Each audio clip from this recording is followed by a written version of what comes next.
Hello, my name's Rachel and I work for Step 2 Young People's Health. This video is part of the How to Talk to Your Child About series. This particular one is about gaming and gambling. Just some things to remember. Your child's brain hasn't fully developed yet. If you've watched any of our other videos, you'll know that that doesn't happen until round about the age of 25. Young people do and will make mistakes. They don't always understand everything because their brain isn't fully developed yet. And they want to fit in with their friends. They want to fit in with other young people their age. So they might change and moderate their behaviours based on what other people are doing rather than what's right for them. So gaming and gambling, there are some differences. So gaming is the action or practice of playing video games or gambling games. So you might be sat on your phone playing things like bingo, or you might be on the Xbox and opening loot boxes and things on FIFA and various other games.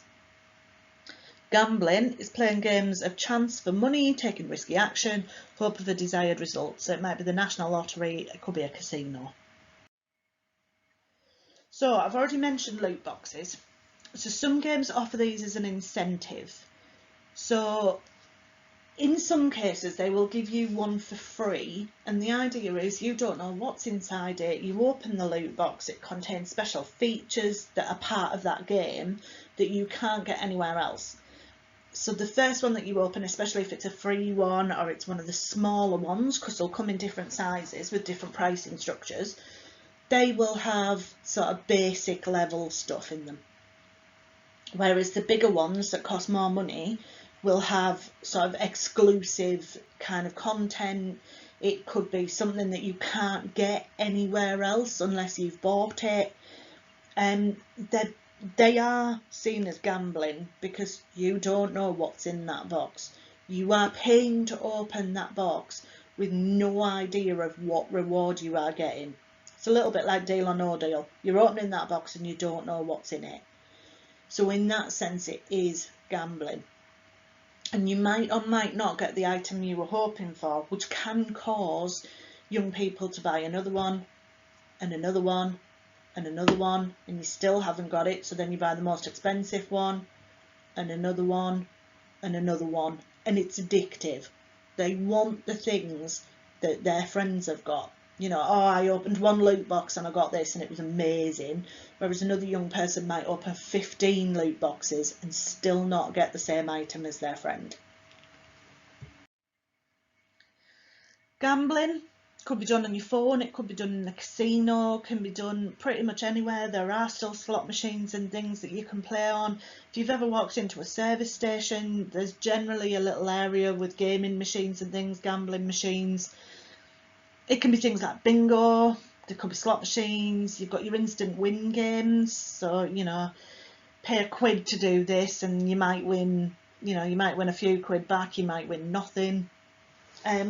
Casinos are interesting places. They are just packed to the rafters with various types of gambling games. It could be playing with dice. Lotteries, there's loads of different lotteries out there now. There's the ones where you can win the big houses, there's the ones that support animal charities, support health charities, there's the National Lottery. That is all gambling, okay? And I know some people think, well, yeah, but some of the money goes to good causes. Yes, that's right, because other people are losing out on the money that they've paid. Otherwise there'd be no money to give to the good causes. The house will always win.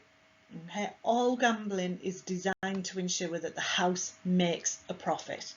So if you think of a lottery that is supporting a particular type of charity, we'll say animal charities just for the sake of it, okay, the house, the person that owns the lottery, that runs it, they're always making a profit, plus they're always giving some money to the charity. So they have to be taking quite a bit of money from people that are never going to win it, okay? And you might win a game, you might win £100 on a game, well done. But that might mean that somebody else has lost £1,000 for you to be able to win that 100. Okay?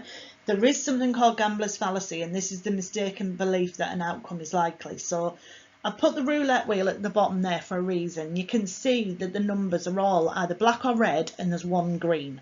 Now the one green is to throw out the balance.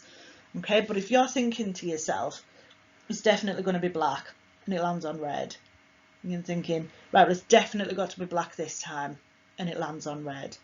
And it does that 15 times, and you're still gambling, thinking, well, it's got to be black now, it's absolutely got to be.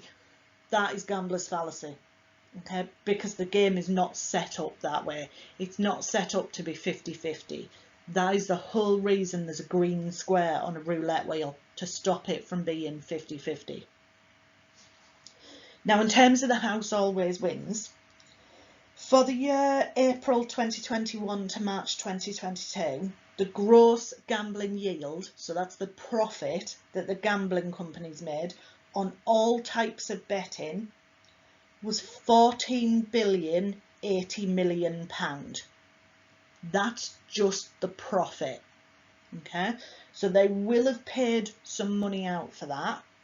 Okay, but that is still what they took, and this is the house winning. They are taking that amount of money. This is obviously between all of the gambling companies, but they are taking that amount of money from people. Okay, now these are people who could be significantly addicted to gambling.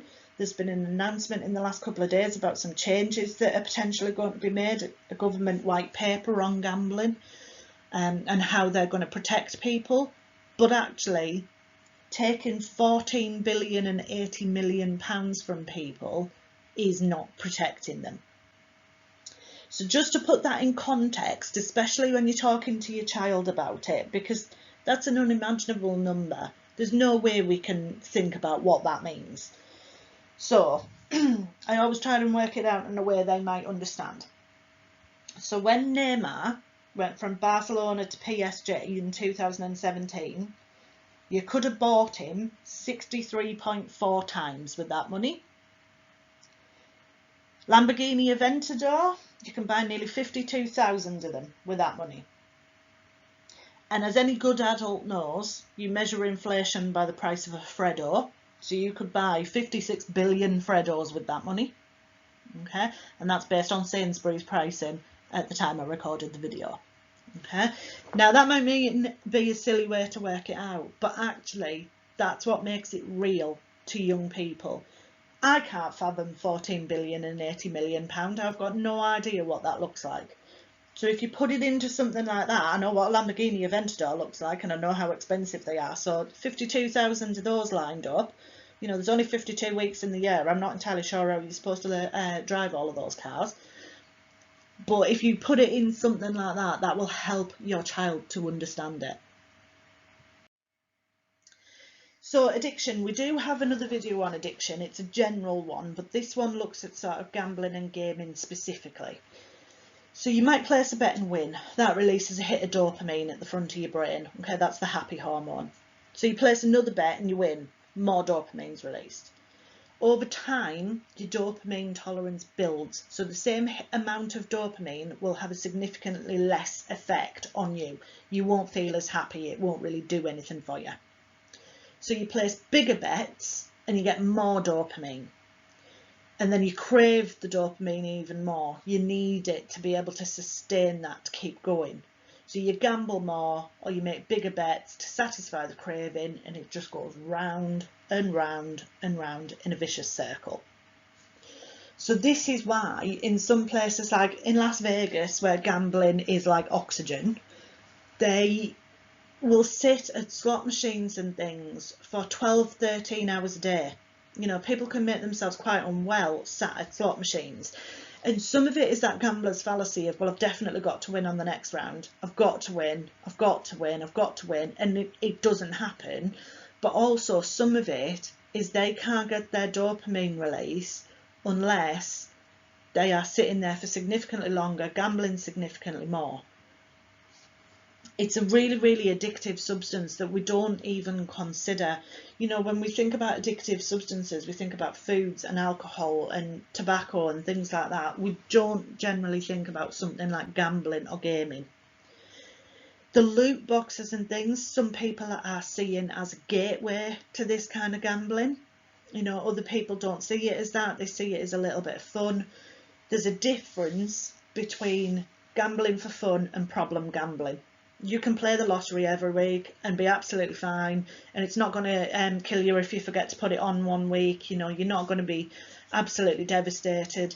This kind of gambling where you are this addictive, this can ruin lives and ruin families. So on that front, we are working with a charity called Gambling with Lives, and their specific focus is to work with families who've been affected by suicides as a result of gambling. So there will be financial loss. You know, some people will lose their wage as soon as they've been paid it because they've gambled it, and it can be gone within seconds. It can lead to debt. People will take out extra credit cards and things that they can't afford to pay off.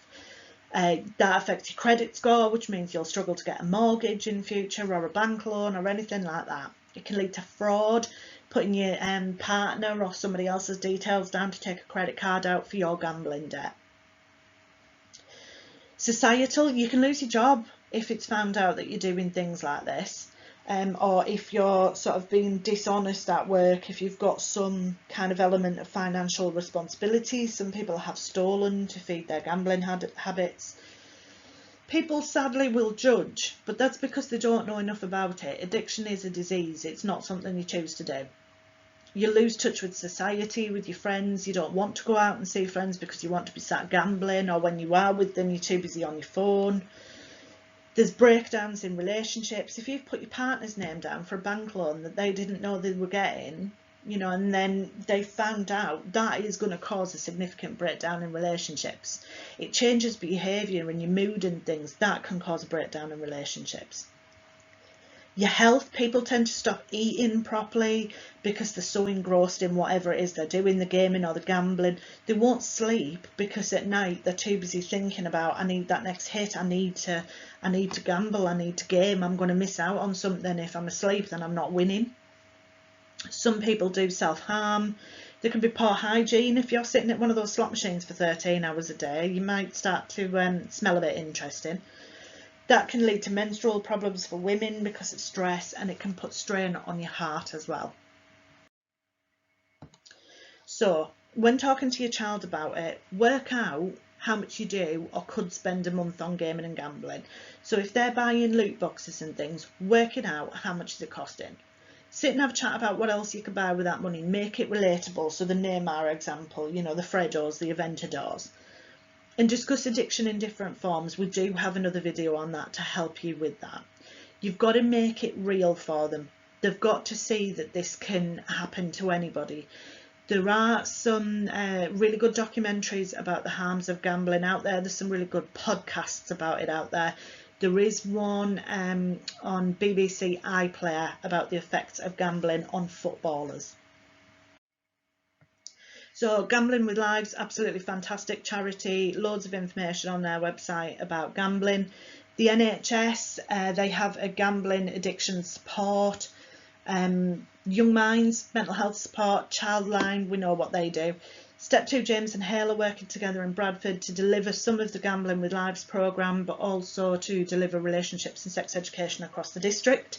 Step 2 is a mental health charity as well as a sexual health charity. So we offer counselling. If your young person is 11 or over, you can go on our website and refer them yourself.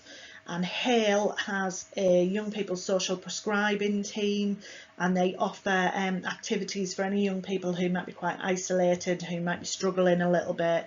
They can support with that. So check out their website if you need to.